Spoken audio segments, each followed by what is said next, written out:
UFC Fight Night Hall versus Strickland, aka UFC Vegas 33. Welcome to another UFC prediction and analysis video by yours truly here at Boxingmmapicks, where we are giving you our fight by fight breakdown, fight by fight analysis, specifically from the betting perspective.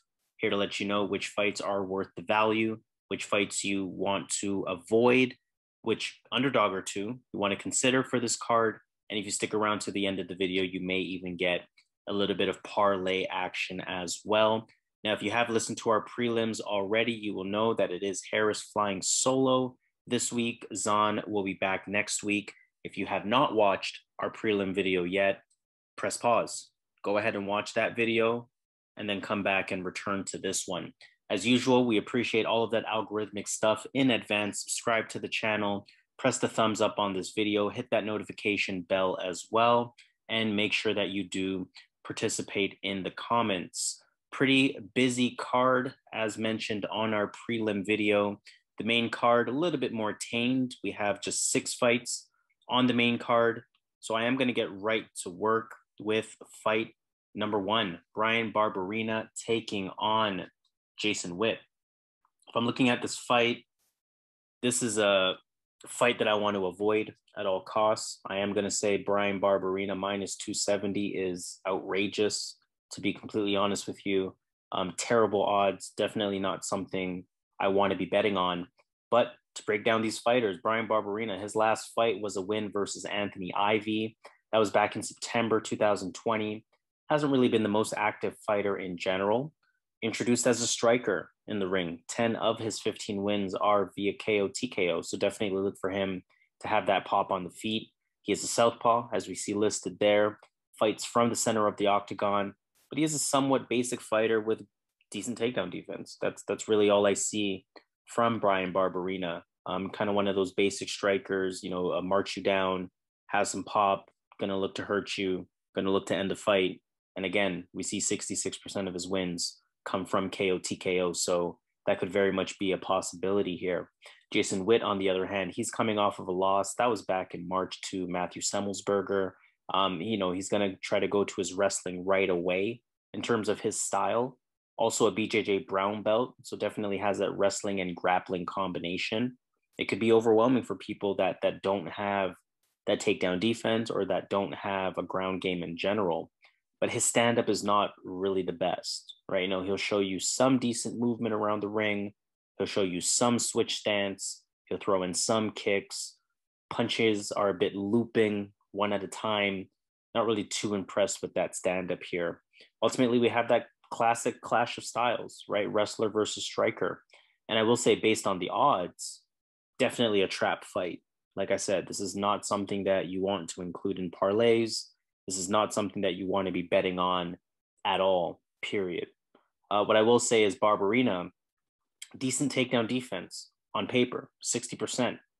Jason Witt, decent takedown numbers on paper, 3.65 takedowns per fight at 50% in terms of the accuracy. If we think about the on-the-feet ability, Jason Witt, going back to his Matthew Semelsberger fight, Semelsberger connected. And he knocked out Witt very quickly in that last fight. I don't think Barberena has that explosiveness, of course. But like I said, 10 of his 15 wins are via KO. So you have to think he probably has that power. Ultimately, I do think the striker in Bryan Barberena gets the job done here. But like I said, minus 270, completely outrageous. I want nothing to do with that from an actual betting perspective. So from a pick perspective, Bryan Barberena, but I am going to caution everyone, stay away from this fight. Moving on to fight number 2, Sam Alvey taking on Roman Kopylov. Not sure if this fight has been called off at this point, so I will just sort of call it as I see it here, and I won't take too long. Sam Alvey, super veteran at this point, of course, 33 wins, 15 losses, 1 draw. He lost back in April to Julian Marquez. He's now winless in 6 straight fights. Sam Alvey, ultimately, he's one of those tough veterans. He's always going to be game. He won't go away. He just doesn't win, right? He fights from the outside, doesn't have the most active hands. And he's one of those fighters that's going to engage probably more when he's hurt, rather than in a bit of a technical type of matchup. And again, not really much else to say about Alvey at this point. I think, respectfully speaking, he's probably one of the worst fighters on the UFC roster. So, not really much to pinpoint in his game. Roman Kopylov, on the other hand, it has been a while since his last fight, going back to November 2019. He lost to Carl Roberson in that fight. That was his first loss at the time, as we see his record there sitting at 8-1. Southpaw on the feet, pretty disciplined striker. I like the distance that he fights at, just out of range. Good movement, patient striker, good long body jab coming out of him. Has some striking speed, has some combinations, and ultimately he has some fluidity in his striking. And like I said, just keeping this short, ultimately I think Kopylov is the better fighter. I think he should get the job done here. And I think what's going to make sure he does get the job done here is that he has that technical and patient striking to not fall into any traps here. He's not someone that relies on brawling. He's not someone that will potentially get caught. If with the right game plan, he will just look to be technical. He will just look to remain patient. He will look to be the better striker, and he should pull out a pretty easy unanimous decision in this fight. So Roman Kopylov is going to be my pick for this one. Moving on to the third fight of our main card, we have Kyung Kang taking on Rani Yahya. Very decent fight, very interesting fight. Kang, he is on a 3-fight win streak. However, hasn't really fought since December 2019. So we see some inactivity being a common theme throughout this UFC card here. Pretty good movement, good footwork, some good hands, decent jab, dynamic on the feet in general. But the ground game is the real strength of his. Really good level changes, good takedowns, very good top control. He makes a lot of positional improvements, stays very active on top, good at stopping his opponents from getting up, physically strong as well in this bantamweight division. A lot of good things that I like from Kyung Kang's game. If I'm looking at Rani Yahya, on the other hand, he won his last fight back in March. That was versus Ray Rodriguez. Rani Yahya, grappling specialist, right? He's a second-degree black belt. He's a Muay Thai black belt as well. On the stand-up, he does have some ability, so he's not a one-dimensional fighter. Has some pop on the feet. He has that kickboxing ability. He has the front kicks. Has somewhat of an awkward style in the stand-up. Makes it a little hard to time him sometimes as well. He'll pull guard if he needs to. So definitely willing to engage on the ground. And Rani Yahya is going to be somebody who definitely will shoot for the takedown, even if landing the takedown isn't necessarily the objective. He'll at least threaten it and keep the opponent thinking about it. But you know what? I'll be honest, and I'll keep this one short as well. I like Kyung Kang in this spot. I think his height will play a role. I think his reach will play a role. We see he's going to have a 6-inch reach advantage, 3-inch height advantage as well.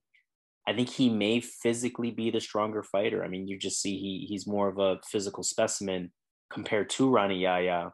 And I think that's going to lead to potentially a stronger clinch, potentially more of an ability to control on the ground.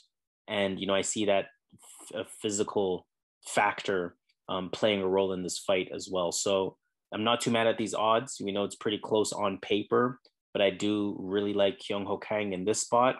Not enough to call it a confident pick, but this is something that I am going to be paying attention to really leading up to weigh-in, maybe even leading up to the ring walk. I might consider a straight-up bet on Kyung Kang on this one, or perhaps including him in some kind of parlay. Let's move on to fight number 4. In that case, Cheyanne is taking on Gloria de Paula. Gloria de Paula, she lost in her last fight back in March to Jinh Frey. Again, mentioned Jinh Frey on our prelim video. So if you have not taken a look at that yet, press pause, go ahead and watch that prelim video, and then come back to this one. Looking at Gloria de Paula on the feet, sharp striking, has that Muay Thai style, good Thai clinch, very controlling clinch on the cage as well. She did show me some grappling ability in her Dana White Contender Series win. But de Paula, she has really good hands, right? What concerns me, of course, is how easy it is to take her down, like we saw in that fight versus Jinh Frey. Cheyanne Buys, on the other hand, she lost her UFC debut to Montserrat Conejo back in March. That was a fight that a lot of people thought that she was going to win and be introduced as a legitimate prospect, but that did not happen. Of course, Conejo had a very effective headlock approach to that fight in landing a bunch of takedowns and winning that one. Ultimately, I think that alone is going to give Cheyanne Buys a lot of motivation in this fight. I think she's going to have a lot to prove. I do see a lot of factors in her game that I like. Good aggressive stand up, punches coming from both hands, effective body kick, effective high kick. Definitely puts the pressure on you, especially if she knows that she has that stand up advantage. Good calf kick, good right hook, decent boxing in general, and a good active jab as well. She does have a clinch. She definitely has that ability to take you down, and she can grapple. She can do some ground and pound. Like I said, very well-rounded fighter.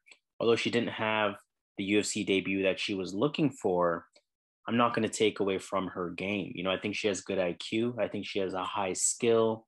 I think she has good defense. I think she has dynamic striking, and I think she has that ground package as well.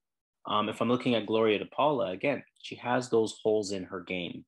Although she does have a decent skill set, it's easy to create a bad matchup for her either by possessing better striking or by having a ground game, even if your striking is not the best.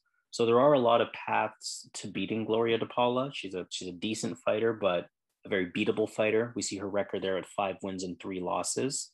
Cheyanne Buys, she was somewhat exposed in that UFC debut. Conejo's ability to take her down is something very telling. I don't think that'll be a factor in this fight, but continuing to watch Cheyanne Buys as she potentially moves up the ranks, that's going to be something that I continue to pay attention to. Ultimately, my pick is going to be for Cheyanne Buys. Again, I think she has a lot more to offer, and I think the biggest X factor is that she has a lot to prove. So I think she'll get the job done here. I think she will finally get in the win column in the UFC. And I think that she will sort of be reintroduced as a potentially a legitimate prospect in this women's strawweight division. Moving on to the co-main event, in that case, Shamil Abdurakhimov taking on Chris Daukaus. Abdurakhimov, he last fought in 2019, lost to Curtis Blades at that time. To be fair, he's had a few canceled fights in 2020, so was definitely trying to stay active. Shamil Abdurakhimov, he's 39 years old at this point, right? He does have some names on his resume. Marcin Tybura, Andrei Arlovsky, Chase Sherman, Walt Harris, definitely has those wins, 20 wins, 5 losses. Pretty light on his feet, a lot of in and out movement, has the fakes, has the level changes, the kickboxing style on the feet. Doesn't really throw a lot of punches though. We see his striking rate there, 2.45 significant strikes landed per minute. That's somewhat concerning, especially versus a fighter with the likes of Chris Daukaus.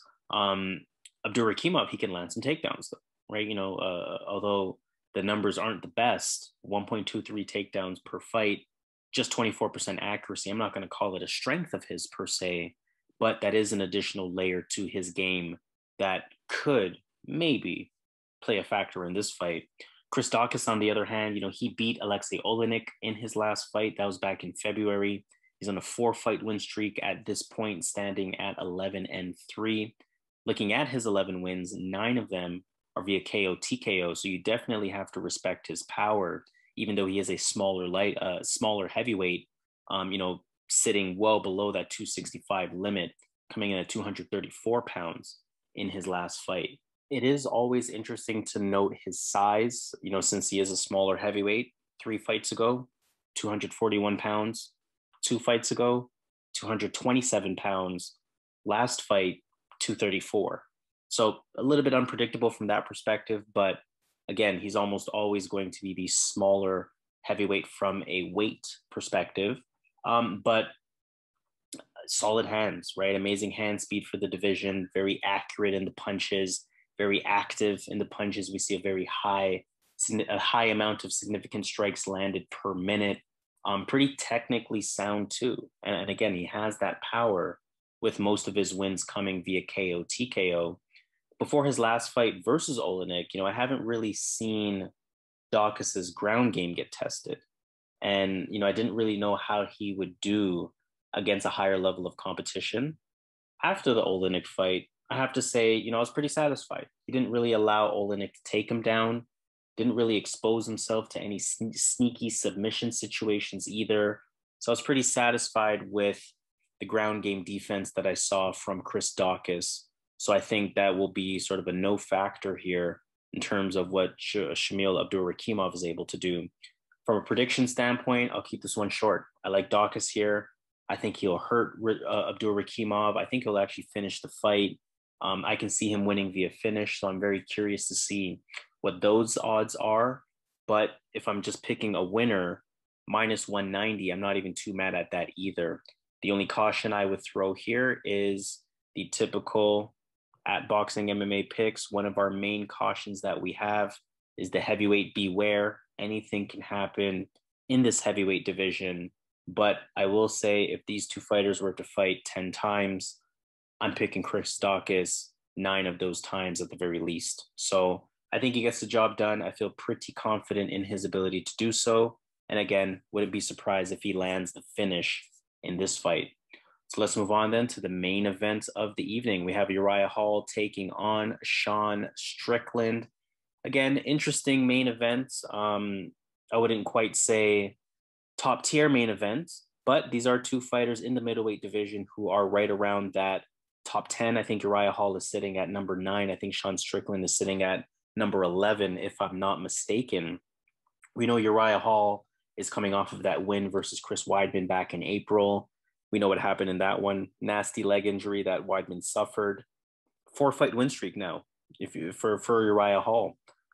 He's managed to put that win streak together, sits in the top 10 at this point. He really feels like this is sort of his last chance at a title shot. So that's going to be a factor in this fight. Pretty solid, patient kickboxer, definitely takes his time, almost to a point where he's not active enough, especially early in the fight. He can switch stance on the feet, still has that speed, still has that explosiveness on the feet, good quick jabs. And, the foot is always dangerous, right? Good calf kicks with some regularity. His high kick, we know from his highlight reel package, that high kick is nasty. So that is something that he could definitely introduce in this fight. Sean Strickland, on the other hand, he beat Krzysztof Jotko via unanimous decision. That was 2 months ago, back in May. He's now on a 4-fight win streak as well, and 3-0 since that 2-year layoff that he had back in 2018. Very solid striker, fights pretty tall. He marches you down, good constant pressure. The hands stay pretty controlled, never really throwing any kind of looping punches. So, definitely some solid technique out of him. It's a good jab, really good jab coming out of Sean Strickland. Definitely a good counter puncher as well. Has the sharp hands, has the sharp combinations, definitely has some pop in his punches as well. And you know what? He showed me that ground ability. If you look at his fight versus Brendan Allen, showed decent top position in that fight, showed good clinch work in that fight too. He took Brendan's back a few times. And we know Brendan Allen's ability on the ground. So, Sean Strickland definitely showed me that in terms of an additional layer of his game. When it comes to these main events, firstly, I always want to think about how I think the fight's going to go. I think this fight will predominantly stay on the feet. I think we're looking at two pretty high-level technical strikers here. So some high-level technical striking coming from both sides. Secondly, I think it's important to note that both of these guys are very hungry. Like I said, they're both on 4-fight winning streaks. Sean Strickland, just outside of the top 10, definitely one of those fighters who truly believes that he belongs in that top 10, if not higher. Uriah Hall, on the other hand, as I mentioned, with his win streak, he knows that this is kind of his last chance to put a few fights together and maybe even get a title shot. So look for him to stay hungry. Look for Sean Strickland to be hungry in this fight as well. Ultimately, what concerns me for Uriah Hall is that fighters are able to put the pressure on him. I mean, we saw Anderson Silva have a lot of moments on the feet for a lot of that fight where he was making Uriah Hall look a little uncomfortable. And he was doing that by being the fighter that was coming forward. In fact, it was a counter punch from Uriah Hall with, at this point, a somewhat questionable chin that we know from Anderson Silva that ultimately ended the fight. Otherwise, I mean, you could argue that Anderson Silva was winning, 3 of those rounds, maybe on his way to winning round 4, perhaps. So, that pressure style is a way to beat Uriah Hall, especially if you have the chin to go with it. I think for Sean Strickland, I've been satisfied with his chin. I've been satisfied with his cardio. So I don't think that one shot touch of death counter strike is going to be a possibility in this fight. Also, what I think is that, the difference in this fight is that Strickland will do a pretty good job at closing the distance, at applying that consistent pressure. I think Strickland will possibly land, possibly even wobble Uriah Hall a little bit. And I think, again, because Strickland will be able to stay within range, it's not going to allow Uriah Hall to pull off something spectacular, like a spinning kick, like a high kick, like a nasty counter punch to kind of put him out in one shot. I think Strickland's going to have a good game plan in this one. I think Strickland's going to have pretty consistent pressure in this one. And again, I think, his physical stature, may be too much for Uriah Hall in terms of the pace and the pressure that I anticipate coming out of Sean Strickland. But you know what? Anything can happen. It is a fight at the end of the day. It is our main card event, or main event, I should say. And my pick will be with Sean Strickland. So I'm going to take it to Vegas at that point, and I want to look at the entire card. I want to think about, again, from a underdog perspective, who I want to consider. Now, something that's very interesting to note is that there were no specific underdogs on the main card that I was really liking. So rather than trying to force one, I'm going to stick with the underdog picks that I had in the prelim video. One of them being Philip Rowe at plus 150. The other one being Trevin Jones at plus 130. On the other hand, if I'm looking at a few favorite picks, or again, a parlay that I'm seriously considering here, Rafa Garcia definitely would be a part of that. I'm hoping that the Roman Kopylov fight is still on, because I would definitely include him in that as well. And although we have a heavyweight beware, I do feel really confident in Chris Daukaus. So this would be a pretty good, pretty juicy 3-fight parlay.